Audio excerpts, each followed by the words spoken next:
विवेक श्रीवास्तव जी, सवाल सिर्फ इतना है, ये देश हिंदुओं का भी है, मुसलमानों का भी है।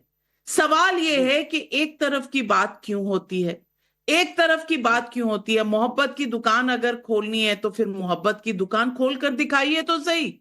बटेंगे कटेंगे का जवाब क्या आता है? काटेंगे, जहरीले सांप हो कुचल देंगे, फन कुचल देंगे, ब्लैक मम्बा हो, उसका जवाब नहीं देते। अनुराग भदौरिया जी इधर उधर की बहुत सारी बातें कर दी, उसका जवाब नहीं दिया। और दूसरी तरफ ये जो सेफ पोल खोलकर अडानी और मोदी की तस्वीरें दिखाई गई। विवेक श्रीवास्तव जी, आप तो बहुत कुछ देखते पढ़ते हैं, और लेफ्ट पार्टीज ने तो साथ भी छोड़ा था ना एक बार यूपीए में। जब न्यूक्लियर डील हुआ था तो आप छोड़कर निकल गए थे ना। अब मुझे बता दीजिए, पब्लिक सेक्टर की सेल कांग्रेस ने नहीं की थी, और अडानी के साथ क्या तेलंगाना में, क्या राजस्थान में, और क्या बाकी अन्य राज्यों में बिजनेस नहीं चल रहा? ये जो राहुल गांधी दिखा रहे हैं, ये सच है या गुमराह करने की कोशिश? देखिए, बिजनेस हर कोई करे, बिजनेस में कोई रुकावट नहीं है, इट्स अ फ्री कंट्री। लेकिन जब आप एक केंद्र में बैठी पार्टी और सत्ता में बैठे लोगों के साथ मिलकर के गलत काम शुरू कर देते हैं, कहीं ना कहीं पूंजीवाद को आप बढ़ावा देते हैं at the cost of the constitutional values, तो आवाज उठाना लाजमी है। और मेरा यह मानना है कि कहीं ना कहीं it is back to Nehruvian economics जो राहुल गांधी फॉलो कर रहे हैं। उनका भूमि अधिग्रहण का बिल जो वो लाए थे 2012-13 के करीब, जब यहीं पे भट्टा पारसौल में एजिटेशन हुआ था, वहां से शुरुआत थी। और आज एक सोशलिस्ट नेता के रूप में राहुल गांधी का उदय हुआ है, जो वर्कर्स की बात करते हैं, small and mid size enterprises की बात कर रहे हैं, ट्रेडर्स की बात कर रहे हैं। और इसीलिए हम लोग उनको समर्थन भी देते हैं, क्योंकि सोशलिज्म ही एक गरीब देश के अंदर आगे बढ़ने का रास्ता है, पहली चीज। दूसरी बात हुई जहां तक आरक्षण की, मोदी साहब ने इस वक्त जिस स्पीड से 2014 से लेकर के अब तक प्राइवेटाइजेशन को किया है, रिजर्वेशन का कोई मतलब रह नहीं जाता, क्योंकि सरकारी नौकरियां बची नहीं है, चाहे वो पब्लिक सेक्टर अंडरटेकिंग हो, सेंट्रल गवर्नमेंट हो या स्टेट गवर्नमेंट हो, जहां बीजेपी है। तो हमारी तो ये भी मांग है कि प्राइवेट सेक्टर के अंदर जल्द से जल्द रिजर्वेशन को लागू किया जाए, एससी एसटीज के भी और ओबीसीज के भी। और हम इसके लिए आगे बढ़ेंगे और इसके लिए हम एजुटेशन करेंगे। या तो आप सरकार में इतनी वैकेंसीज दीजिए कि सबको भला हो रहा है। अब आप तो उल्लू बना रहे हैं, आपने सारी नौकरियां तो वाइप आउट कर दी ना। सारे रेलवे स्टेशन अडानी साहब, एयरलाइंस अडानी साहब, I mean you just coal mines Adani साहब। तो कहीं ना कहीं तो हम लोगों को प्रोटेस्ट करना है, यहां तक कि हॉस्टाइल टेक ओवर में चैनल्स भी अडानी साहब। तो अब ये अगर प्रोटेस्ट राहुल गांधी कर रहे हैं और सिंबॉलिकली उन्होंने ला करके फोटो दिखाई है, मैं एज अ कम्युनिस्ट इसका स्वागत करता हूं। ये बड़े पूंजीवादी ताकतों के ऊपर हमला है। मैं आपसे सवाल करती हूँ, आप कह रहे हैं गैर संवैधानिक काम। अगर गैर संवैधानिक काम है तो आप कोर्ट जाइए, आप कोर्ट जाइए। आप सिर्फ आरोप लगाकर निकल सकते हैं। शहजाद पूनावाला एक भी आरोप अगर साबित नहीं किया तो क्या विपक्ष के पास ये बोलने का अधिकार है? देखिए, अभी विवेक जी ने प्राइवेट सेक्टर में रिजर्वेशन की बात की। विवेक जी, प्राइवेट सेक्टर छोड़ दीजिए, जो पब्लिक सेक्टर की यूनिवर्सिटी एएमयू और जामिया में आरक्षण रोका किसने, खत्म किसने किया? अब ये जो 10% मुस्लिम रिजर्वेशन की बात रेवंत रेड्डी किए, तो ओबीसी एससी एसटी का काट कर ही तो दिया जाएगा ना। ये कहां से दे रहे हैं? ये संविधानिक है क्या? अब आते हैं आनंद दुबे की बात पर। आनंद दुबे जी को काटेंगे बैंड तो ठीक लगेगा भाई। कसाई मानसिकता हो तो आनंद अंजुमन की तरफ बोलेंगे, और अंजुमन की तरफ बोलते बोलते उन्होंने क्या बोला? उन्होंने बोला कांग्रेस मोहब्बत की दुकान। अरे घुसपैठियों को सिलेंडर देना मोहब्बत की दुकान है? या कांग्रेस का ये कहना कि मुस्लिम आरक्षण देंगे ये मोहब्बत की दुकान है? अरे भाई अंजुमन जी, कम से कम इतना सियासी धर्मांतरण मत करो। और आप सियासी धर्मांतरण नहीं किए हो तो एक बार सावरकर जी की प्रशंसा कांग्रेस के जो त्रिपाठी जी उनसे करवा दो। चलिए छोड़ देते हैं, एक बार बाबर की निशानी को कलंक तो बुलवा कर बताइए। ये चले विवेक जी से बुलवा दीजिए। विवेक जी, बाबरी कलंक था ना, बाला साहब ठाकरे सही बोलते थे ना। ये देखिए, आनंद मुस्कुराने के अलावा कुछ नहीं कर सकते। और आनंद जी नुमानी आपके कैंडिडेट के साथ थे। हाजी साहब, मैं बोलता हूं, हाजी साहब, हाजी शहजाद साहब, देखिए कमला त्रिपाठी क्या बोल रहे हैं, सावरकर महान नहीं हो सकते। कितनी जासूसी हम लोगों की करोगे? सावरकर को गाली दी त्रिपाठी जी ने। की करोगे?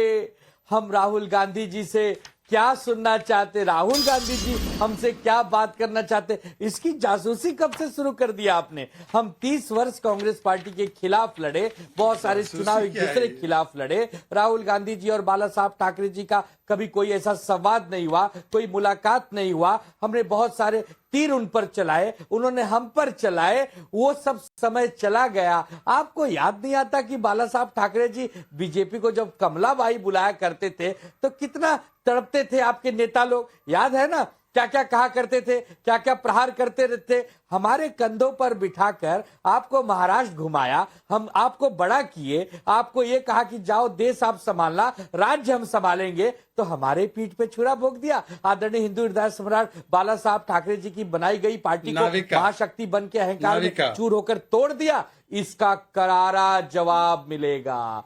20 तारीख को मशाल आपको भागने पर मजबूर कर देगी। अब क्या कौन किसको जवाब दे रहा है, ये बात जरूर होगी। 20 तारीख को वोटिंग होगी, 23 तारीख को रिजल्ट आएंगे, लेकिन जनता बहुत से सवाल पूछ रही है। कान्हा शर्मा का मथुरा से सवाल है, आजकल कांग्रेस समोसे जलेबी में अटकी पड़ी है, मुद्दा इनके पास होता नहीं और जब चुनाव हार जाएंगे तो ईवीएम और इलेक्शन कमीशन पर ठीकरा क्यों फोड़ने लगती है? कमलाकर त्रिपाठी जी जवाब देंगे कान्हा शर्मा जी को। अभी तो देखिए चुनाव हुआ नहीं और हम लोग का एक स्टैंड पहले से क्लियर है। हम जहां चुनाव जीतते हैं चाहे हारते हैं, लेकिन ईवीएम संदिग्ध है और रहेगी।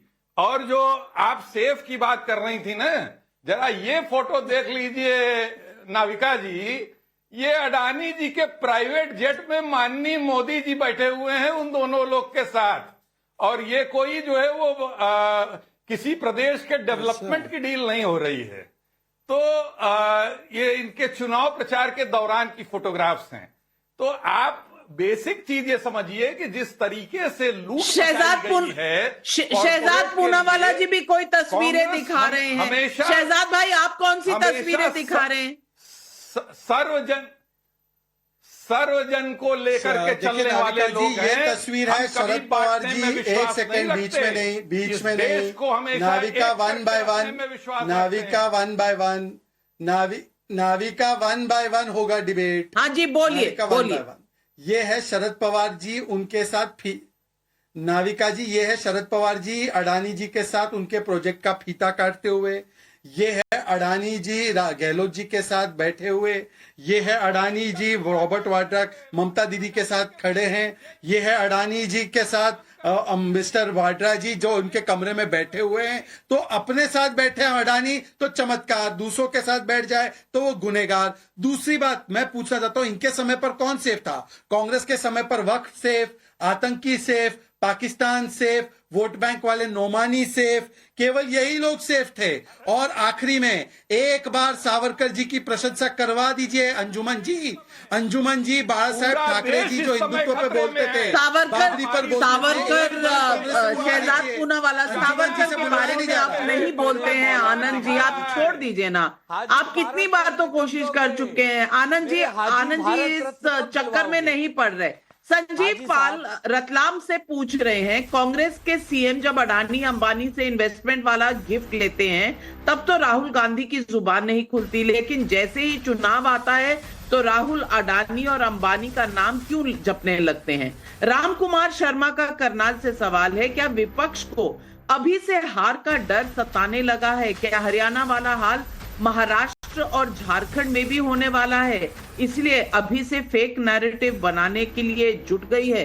अनुराग भदौरिया जी, ये पब्लिक सवाल जब पूछती है ना, बिल्कुल जोर का बिल्कुल सही कह रहे हैं। Bharatiya Janata party fake narrative बनाने के लिए जुट गई है, क्योंकि बीजेपी को इस बात का एहसास हो गया वो हार रही है।